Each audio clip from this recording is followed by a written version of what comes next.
ಹೊಳೆನರಸೀಪುರ ತಾಲೂಕು ವಕೀಲರ ಸಂಘದ ಮಾಜಿ ಅಧ್ಯಕ್ಷರಾದ ಕೆ.ವಿ. ನಟರಾಜ್ ಅವರು ಮಾರ್ಚ್ 11ರಂದು ನಡೆಯುವ ರಾಜ್ಯ ವಕೀಲ ಪರಿಷತ್ ಚುನಾವಣೆಗೆ ಸ್ಪರ್ಧಿಸುವ ಸಲುವಾಗಿ ಶುಕ್ರವಾರ ನಾಮಪತ್ರ ಸಲ್ಲಿಸಲು ಬೆಂಗಳೂರಿಗೆ ಹೊರಡುವಾಗ ಹಾಸನ, ಮೈಸೂರು, ಮಡಿಕೇರಿ ಜಿಲ್ಲೆಯ 200ಕ್ಕೂ ಹೆಚ್ಚು ವಕೀಲರು ಬೆಂಗಳೂರಿಗೆ ಅವರೊಂದಿಗೆ ತೆರಳಿದರು.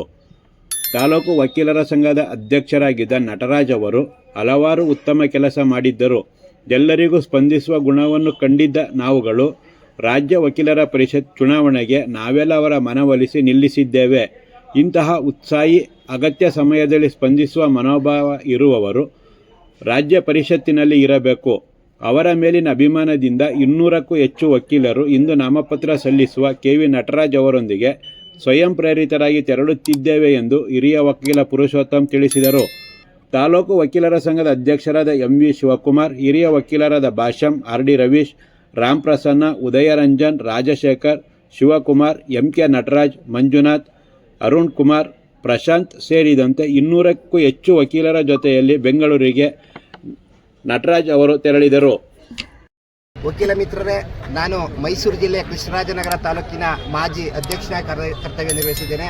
ನಮ್ಮ ಮೈಸೂರು ಜಿಲ್ಲೆ ಕೃಷ್ಣರಾಜನಗರ ತಾಲೂಕಿನ ಸಂಪೂರ್ಣ ಬಹುಮತವನ್ನು, ಸಂಪೂರ್ಣ ಮೊದಲನೇ ಪ್ರಾಶಸ್ತ್ಯ ಮತವನ್ನು ನಮ್ಮ ಪಕ್ಕದ ತಾಲೂಕಿನ ಯುವ ಮುಖಂಡರು ಹಾಗೂ ವಕೀಲರಾದಂತಹ ನಮ್ಮ ಕೆ.ವಿ. ನಟರಾಜ್ ಅವರಿಗೆ ಮೊದಲನೇ ಪ್ರಾಶಸ್ತ್ಯವನ್ನು ಕೊಟ್ಟು ನಮ್ಮ ವಕೀಲರ ಸಂಘ ಸಂಪೂರ್ಣವಾಗಿ ಅವರನ್ನು ಬೆಂಬಲಿಸಿ ಗೆಲ್ಲಿಸ್ಕೊಂಡು ಬರ್ತೀವಿ ಅಂತ ನಾನು ಕೇಳ್ಕೊಳ್ತೀನಿ.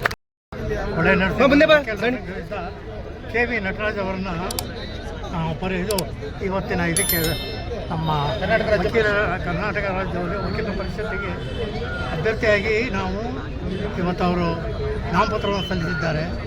ಇವತ್ತಿನ ದಿವಸ ನಾವು ಜೈಕಾರ ಹಾಕೋದಷ್ಟೇ ಅಲ್ಲ, ನಾವೆಲ್ಲರೂ ಸಹಿತ ಒಟ್ಟಾಗಿ ಕೂತ್ಕೊಂಡಿದ್ದರು. ಅವ್ರಿಗೆ ಜಯಶೀಲರಾಗಿ ಆವತ್ತಿನ ದಿವಸ ಬಂದು ನಾವು ಇದೇನು ಆವತ್ತಿನ ದಿವಸ ಜೈಕಾರ ಹಾಕೋದಿದೆಯಲ್ಲ, ಅದು ಭಾಳ ದೊಡ್ಡದು ಅಂತ ಹೇಳಿ ತಿಳ್ಕೊಳ್ತೀನಿ. ಎಲ್ಲರೂ ಸೇರಿ ಇವತ್ತು ಈಗ ಒಗ್ಗಟ್ಟಾಗಿ ಕೆಲಸ ಮಾಡೋಣ.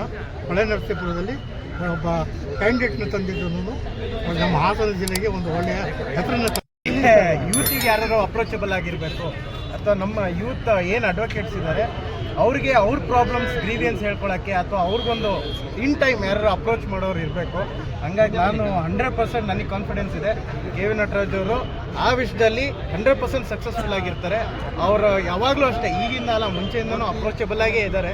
ಇನ್ಮೇಲೂ ಇದು ಗೆದ್ದ ನಂತರ ಏನೋ ಅವ್ರು ಯಾರಿಗೂ ದೂರವಾಗಲ್ಲ, ಇನ್ನೂ ಅಪ್ರೋಚಬಲ್ ಆಗಿರ್ತಾರೆ. ಎಸ್ಪೆಷಲಿ ಯೂತ್ ಯಂಗ್ ಅಡ್ವೊಕೇಟ್ಸ್ಗೆ ಏನಿದ್ದಾರೆ ಇನ್ನೂ ಎನ್ಕರೇಜ್ ಮಾಡ್ತಾರೆ. ಇನ್ನೂ ನಮ್ಮ ಪ್ರೊಫೆಷನ್ ಇನ್ನೂ ಹೆಚ್ಚು ಬರಬೇಕು. ಕೆಲವರು ಇವಾಗ ನಮಗೆ ಭಾಳ ಕಾರ್ಪೊರೇಟ್ ಕಡೆ ಹೋಗ್ತಾ ಇದ್ದಾರೆ, ಲಿಟಿಗೇಷನ್ ಕಡೆ ಬರ್ತಾ ಇಲ್ಲ ಯಾರು ಯಂಗ್ ಅಡ್ವೊಕೇಟ್ಸ್. ಸೊ ಎನ್ಕರೇಜ್ ಮಾಡ್ತಾರೆ. ಇದೊಂದು ಒಳ್ಳೆ ಪ್ಲಾಟ್ಫಾರ್ಮ್ ಅವ್ರಿಗೆ ಅಂತ ಹೇಳಿ ನಾನು ಭಾಳ ಖುಷಿಯಿಂದ ಬಯಸ್ತೀನಿ. ನಮ್ಮ ಕಡೆಯಿಂದ 100% ನಾವು ಸಪೋರ್ಟ್ ಮಾಡ್ತೀವಿ. All the best.